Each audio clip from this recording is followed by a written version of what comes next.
So we really want to base our treatment and to affirm and to support and empower these youth. Hunter may be relaying messages on behalf of foreign clients to his dad while Joe Biden was vice president. 93% of small businesses fear a recession. How he made his views very clear to the Crown Prince on that during that bilat meeting. Gaslighting to the extreme, another word salad competitor in KJP. Hunter Biden newly released meetings with Joe Biden while he was the vice president. How are things going overall? And GoFundMe with another crazy biased decision. All that and more coming up on this episode of Daily Caller Live. My name is Jobob. Thanks so much for tuning in. Daily Caller Live starts right now. 2, 1. Here we go! Might be the only brown guy on earth named Jobob. That is actually her name, Jobob.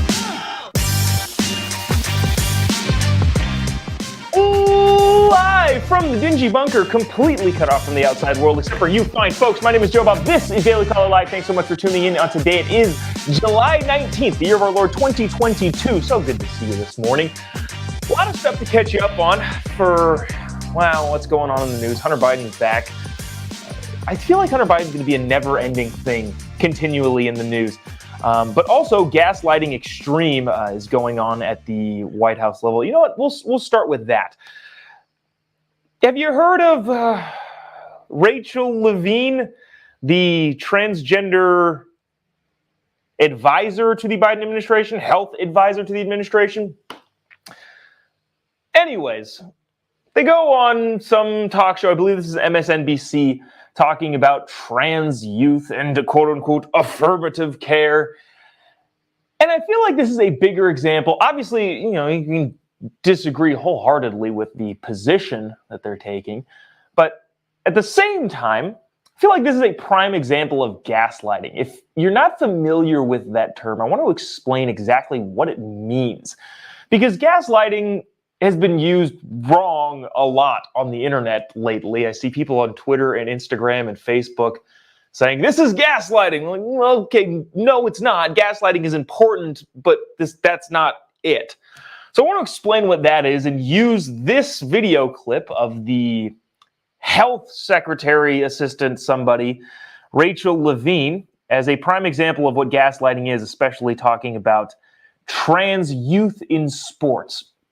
I'm going to play this clip and we'll discuss after this. If you haven't, would really appreciate you clicking the little like button or the reaction button. I don't know, maybe this makes you furious because it makes a lot of people furious. Or the little share button or comment. What do you know? Let us know what you think.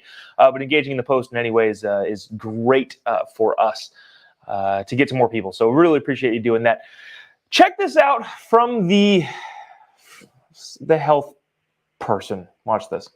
So we really want to base our treatment and to affirm and to support and empower these youth, not to limit their participation in activities in sports, and even limit their ability to get gender affirmation treatment in their state. So, okay, the whole trans kids thing, we've talked about it before. It's horrible. It's disgusting. That parents are doing this to people or to kids, and that people are condoning that sort of behavior of parents to kids. That's all. It is what it is. One of the big things, though, I feel like, is the normalizing of something that is completely abnormal and pretty crazy, if you ask me. That's where this term gaslighting comes in. I don't think we've explained this much on the show or we've talked about gaslighting, but not really explained what it actually is. Gaslighting, for those of you who don't know, comes from an old tale of a husband and wife in their home using gaslit lamps. In an attempt to convince his wife she was crazy, the husband, over the course of several days, maybe weeks, who knows, would turn down the gas lamps just a little bit each and every time. And what that did is it made it a little bit more dim. I don't know if it was at 100% full on. Obviously, these aren't digital. They're analog gas lights. He turned it down to like 96, and then the next night to 94, and the next night to 90, and it just kept going down incrementally. And then anytime his wife would say, hey, is it getting dimmer in here? He would say, no. What are you talking about? It's the same. It's never been any less. What are you talking about? And eventually, slowly over time, the guy's wife was like, am I losing my mind here? Because it's definitely dimmer, but he's saying that it's not. How that relates to today's modern culture is exactly like this. Well, we just want to empower kids to be the best that they can and not participate in sports and get gender-affirming care in their state. Using words like that are trying to convince the normal people out there, which again is most of America. Polling would show the majority of Americans agree on this. The language that they use is trying to get you to think, am I crazy? Like, I feel like I think this, but everybody in the media is going this one direction. Is something going on with me? It's a prime example of it. There was another great example in Matt Walsh's What is a Woman documentary, where he's talking to the first surgeon, I believe, the first person in his documentary, and saying, hey, what do people think about this? And this particular trans doctor who operates on people under the age of 18, which should not be allowed probably, said, well, pretty much everybody agrees on this. You're in the minority if you don't agree. Of course, that is not the case. The overwhelming majority of people disagree with operating on the feelings of kids. So then, just so you know, I know we talk about gaslighting a lot, but that is what gaslighting is. There's a lot of people that use gaslighting as the term of like they're trying to light a fire and ignite people's anger. That's not what it is. That if you're using gaslighting in that sense, that's not exactly accurate. You may be correct in trying to describe what you're trying to describe. AOC saying something that's only going to ignite people on a certain side, maybe Elizabeth Warren doing the same thing. But that's not gaslighting. Gaslighting is the attempt to normalize something that is not normal and make you feel like you're crazy. That's what that is, and this is a prime example of that. Some people in the comment section saying there's a much deeper agenda. Yep, correct. Also, we talked, the biology and the whole idea of, all of that. Anyways, that's what that is. I want to leave that there because I want to get to this. This is freaking funny, I think. I am a big connoisseur of word salads. I like a really hearty word salad filled with, obviously, your mixed greens, your nuts, of course, cheese. But I like some hearty meat in there too. When it comes to word salads, I love to have a big selection and variety of what goes into my word salad. And I like having options to choose from. Currently speaking, Kamala Harris, Vice President of the United States, if you didn't know, is the leader in word salads. Every time she gets to a microphone, she kind of rambles on and says things that just don't really make any sense. Uses the buzzwords that your HR person uses inside the boardroom at your recent office meeting. The synergistic approach of this company is to enhance the overall emotional well-being of the cohort that exists within the hierarchy of the structure of this company. In essence, just saying nothing with a bunch of fun jargon. Well, we have a new competitor in the word salad contest. Not Kamala Harris, not Joe Biden.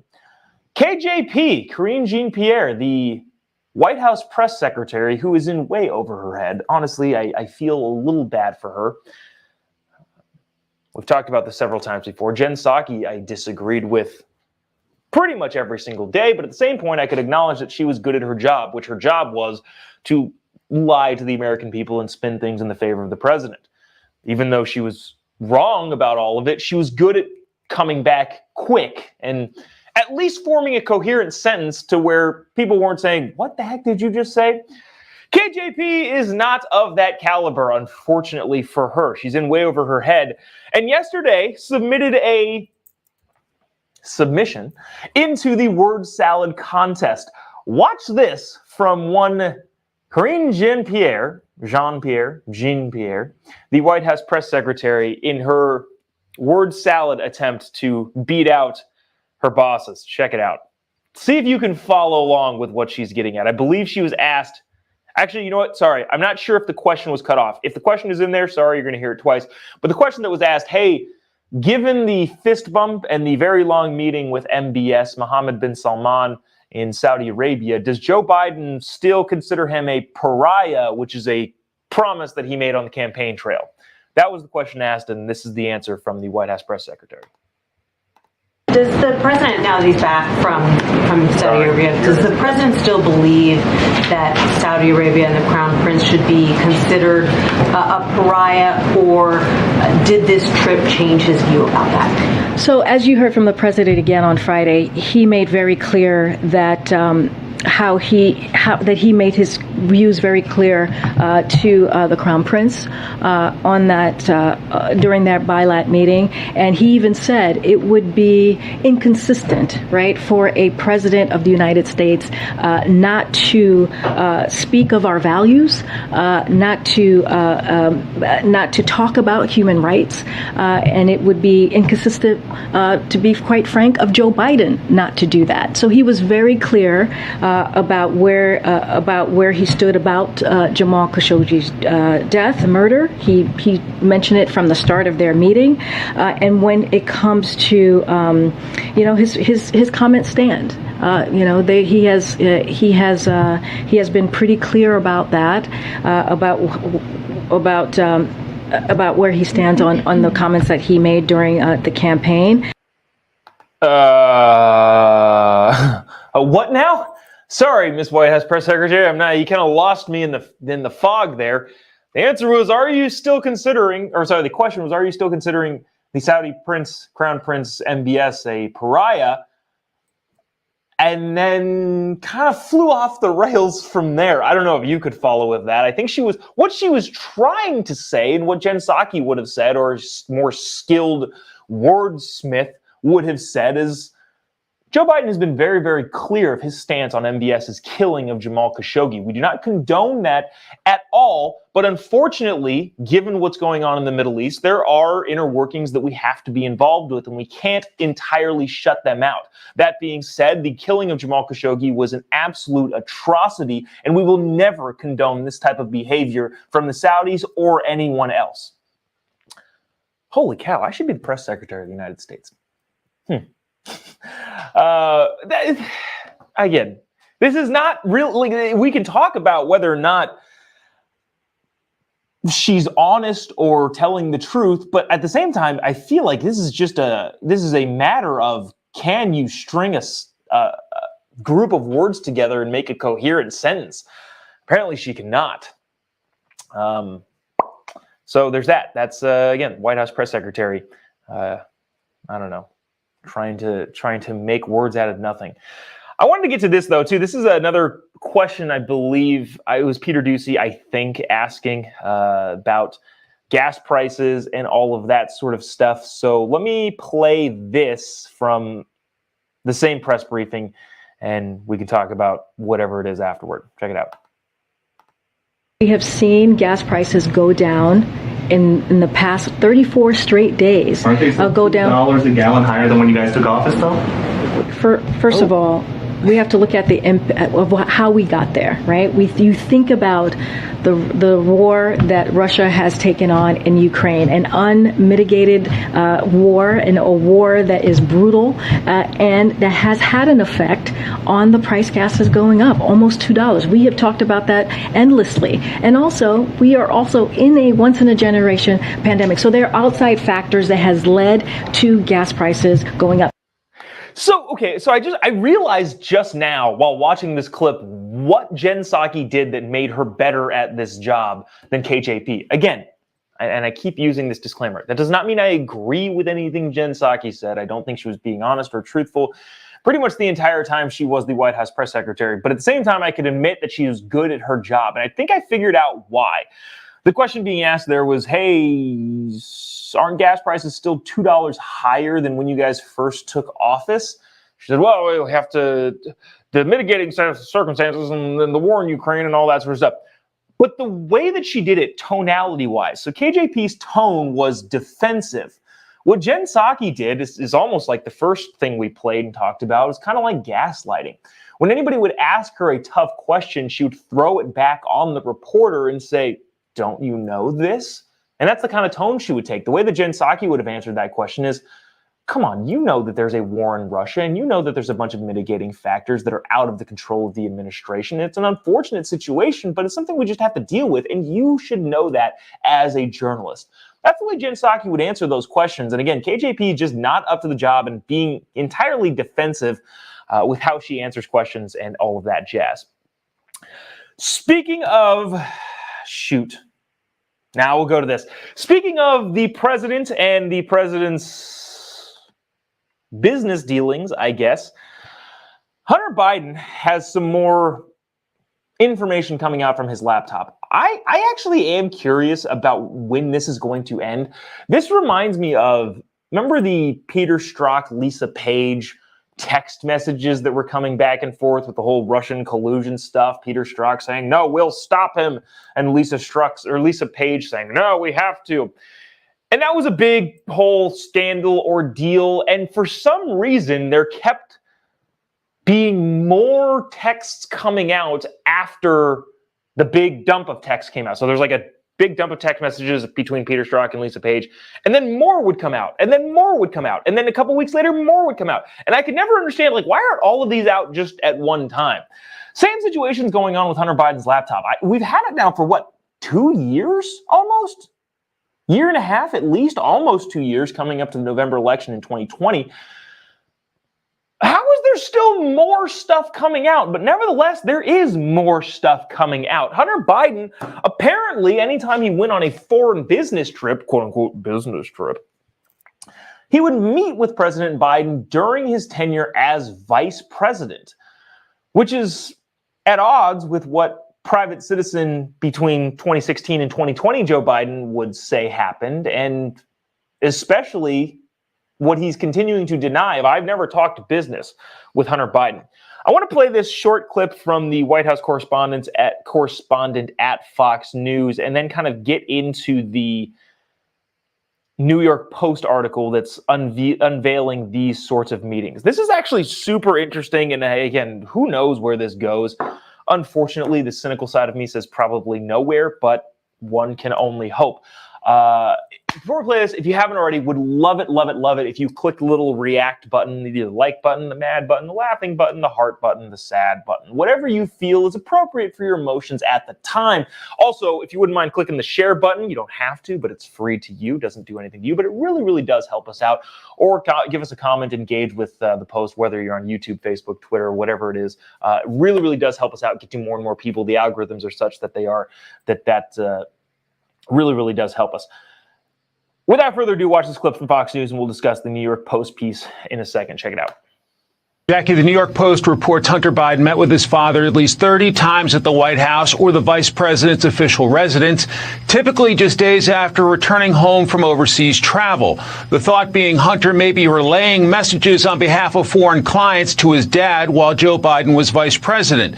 The meetings were found in a personal calendar on Hunter's laptop. Some examples: in 2011, Hunter and his business associates were chasing business in Colombia.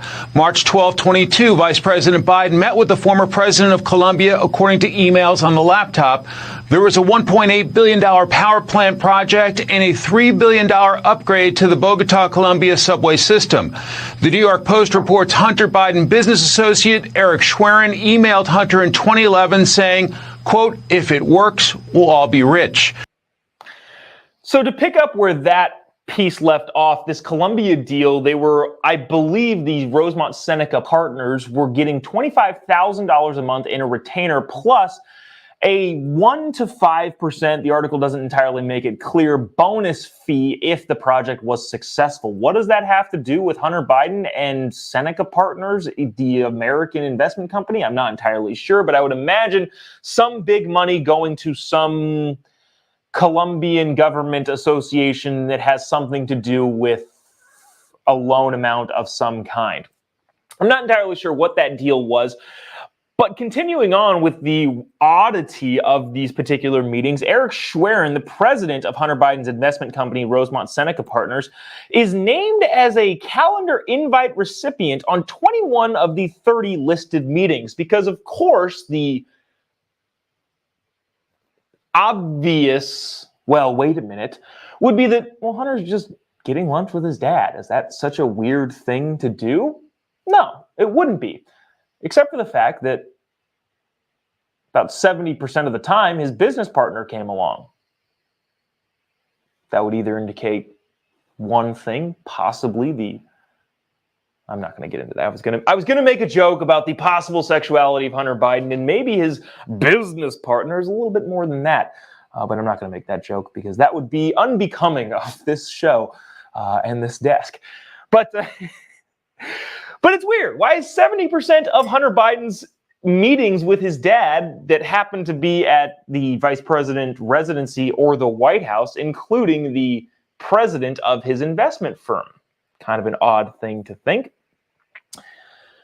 With green checks frequently indicating that confirmed the receipt of the meetings with the vice president. Schwerin is a longtime Hunter Biden business confidant and had access to the elder Biden's personal finance information. That's weird. Hunter Biden met. I'm gonna skip through these names. Prime Minister of foreign country. I believe this is the Ivory Coast, but the way it's worded, I'm not entirely sure. On April 15, 2016, in Washington, D.C., as the calendar showed, the 8:15 a.m. sit-down was quickly followed by a 9 a.m. confab with Vice President Biden at the Naval Observatory, the vice president's residency. The purpose of the meeting was unclear. In 2012, between February 15th and 18th, Hunter Biden was wined and dined by billionaire oligarchs in Moscow, including one now wanted for murder. Wow, that's weird. Oligarchs in Russia? Doesn't really ring true to me. JK. 4 days after his return, Hunter Biden met with Vice President Biden again at the Naval Observatory.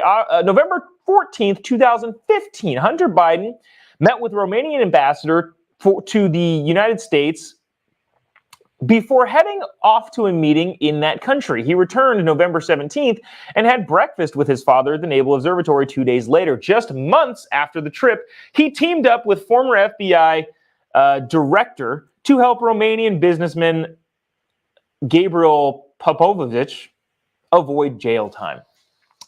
And the list goes on and on about these different meetings and what's happening in Hunter Biden's situation, but we will leave that there. The Colombia thing was the pretty big one. Like I mentioned at the beginning, I don't know how new emails keep surfacing from the Hunter Biden bonanza, but I don't know. Doesn't make sense to me. But speaking of things that don't make sense to me, remember during the trucker rally in Canada where GoFundMe, the fundraising online platform that people give money to for some reason, was raising a ton of money and then got shut down by the company? Well, something like that has happened again, this time getting shut down from a person who probably was acting in self-defense versus somebody who was shooting at neighbors. GoFundMe took down a fundraiser that was for a bodega owner. Have you heard this story? Let me just read this from the New York Post and we'll kind of explain what's going on. GoFundMe is allowing a small fortune to be collected for the kin of Minneapolis gunman fatally shot by cops after he fired at neighbors. While a hardworking Manhattan bodega clerk, Jose Alba's fund got axed. So if you're not familiar with this guy, Jose Alba, he works in a bogada, according to Jill Biden, and was attacked in his bogada. He got pushed down by an unruly customer and just kind of sat there for a little while getting berated by, again, this unruly customer. And then he tried to walk away from it. It looks like the video shows. You can go search this video out too. I don't believe I'm describing it with any sort of bias, but see for yourself. I'm not going to play it here because it's a little bit graphic. But he kind of gets out walking away and he gets shoved again and then pulled in by the would-be bodega attackee attacker, and uses a knife to defend himself. Unfortunately, and again, I think this is unfortunate because anybody succumbing to their injuries in a street fight, I believe, is unfortunate, regardless of whether or not you think they had it coming. But unfortunately succumbed to his injuries, and the bodega owner, who the video would appear was clearly acting in self-defense, was charged with murder by the Manhattan DA. Alvin Bragg, I believe is his name. Not Alvin Bragg in Manhattan, the DA there, is not any different from George Gascon, the DA in Los Angeles, who's facing a recall attempt, and Chesa Boudin, who was in fact recalled and removed in the bluest of blue cities in San Francisco. Basically, this bodega owner clearly acted in self-defense as he was being attacked, and he's an older gentleman, as you can see from the picture right up here. He's the guy on the, if you're looking at this on the screen to the right, he got his GoFundMe account or fundraiser removed, while a shooter who was shooting a gun into his neighbor's building in his apartment complex gets gunned down by the police, probably justifiably because he was armed after hours of negotiation. And again, all of this is allegedly, maybe, and hopefully the facts will sort themselves out over time. But all while this guy gets to keep his GoFundMe page.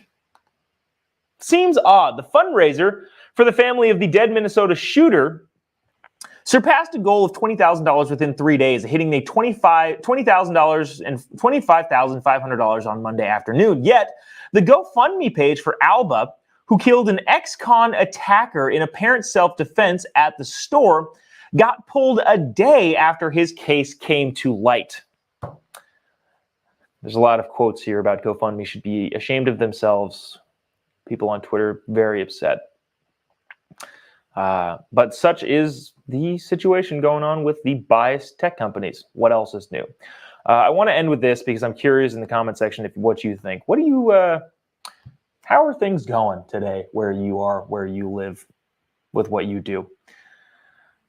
According to a lot of Americans, things are not going great. CNN did a poll.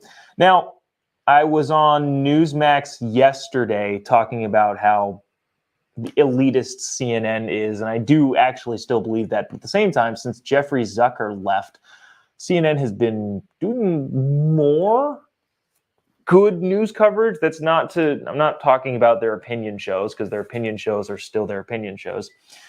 But more of the midday news coverage, Jake Tapper in particular, has been pretty good coming out of CNN. And I say that to lead into this clip of how Americans, according to a CNN poll, believe things are going. Check this out, and we'll discuss on the other side again. And if you have any comments in the comment section about how you believe things are going, I would love to hear about it. Also, last pitch, if you haven't already, I would really, really appreciate you clicking the little like button or the little reacty button, or giving us a comment, whatever it is that you think, or clicking the share button if you feel so inclined. It doesn't cost you anything, but it really, really does help us out continue keeping this ball rolling here on Daily Caller Live. Check it out, poll from CNN. Watch how they break it down.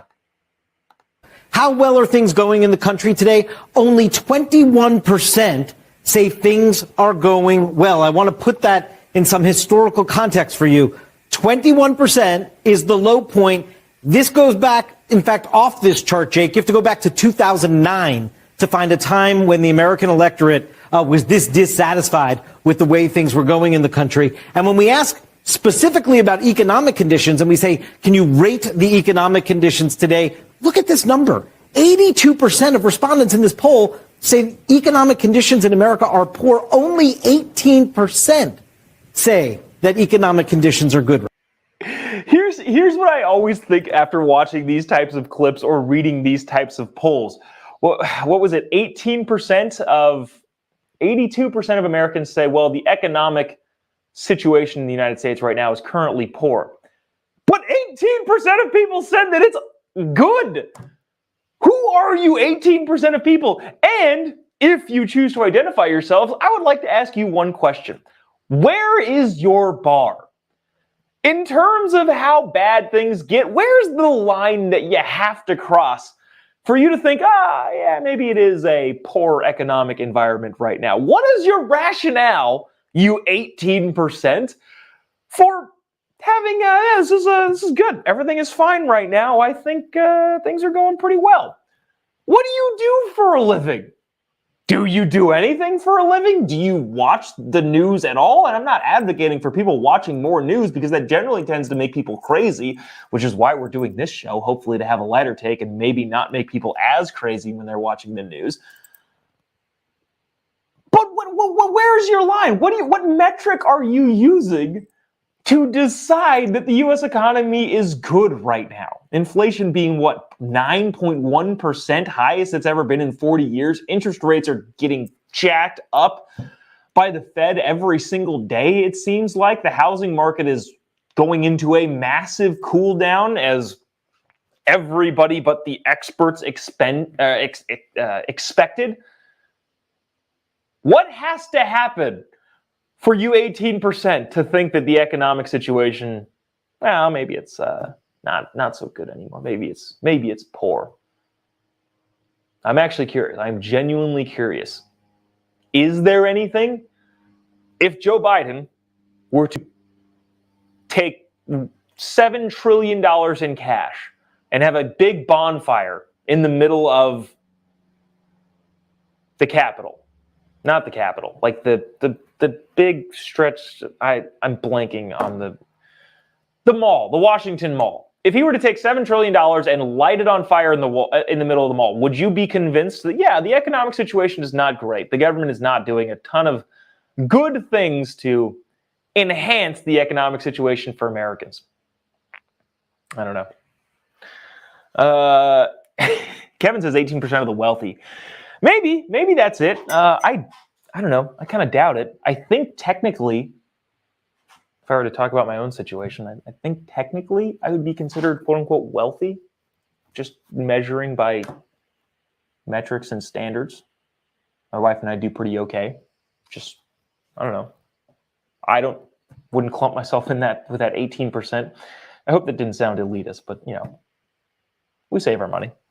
Sherry says the 18% are idiots, so maybe that's the case. Anyways, there we go. Charles said the mall. That's what I was looking for that word, couldn't find it in my brain. And yeah, there you go. Maybe that 18% of people who think the economy is doing well are the type of people that watch KJP when she says, we're in a great position economically from the White House press room. Maybe that's them.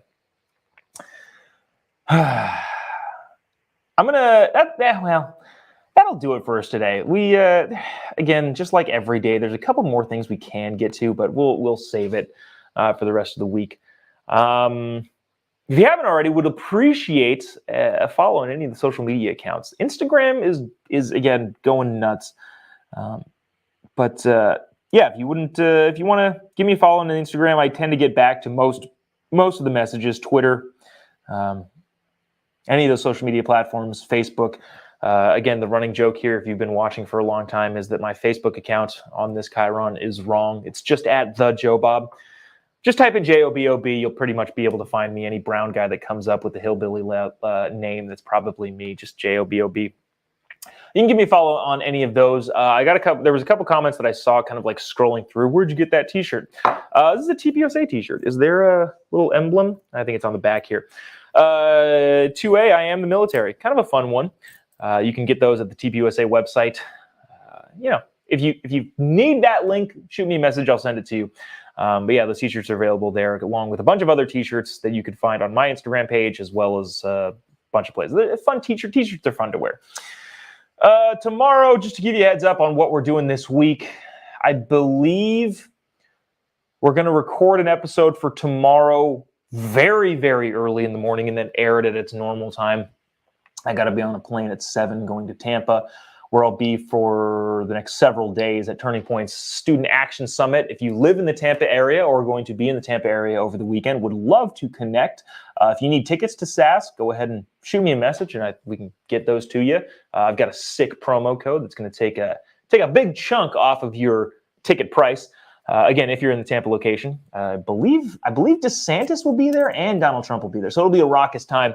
But in terms of this show, we're still trying to figure it out. So we're seeing if we're going to do it live from there, because we've run into a bunch of technical issues while doing this show on the road. And also the time change makes a little bit difference, kind of in the middle of the day. And I think I'm speaking at a certain time, but I'm not sure when. So we'll see what happens on Thursday and Friday, but we will have a show up tomorrow we'll record very early in the morning before we take off to the airport. So I guess those are some announcements. Well, it's been fun. Anything else happens over the next couple hours, we will bring it to you tomorrow. Until then, see you same time, same place. God bless America.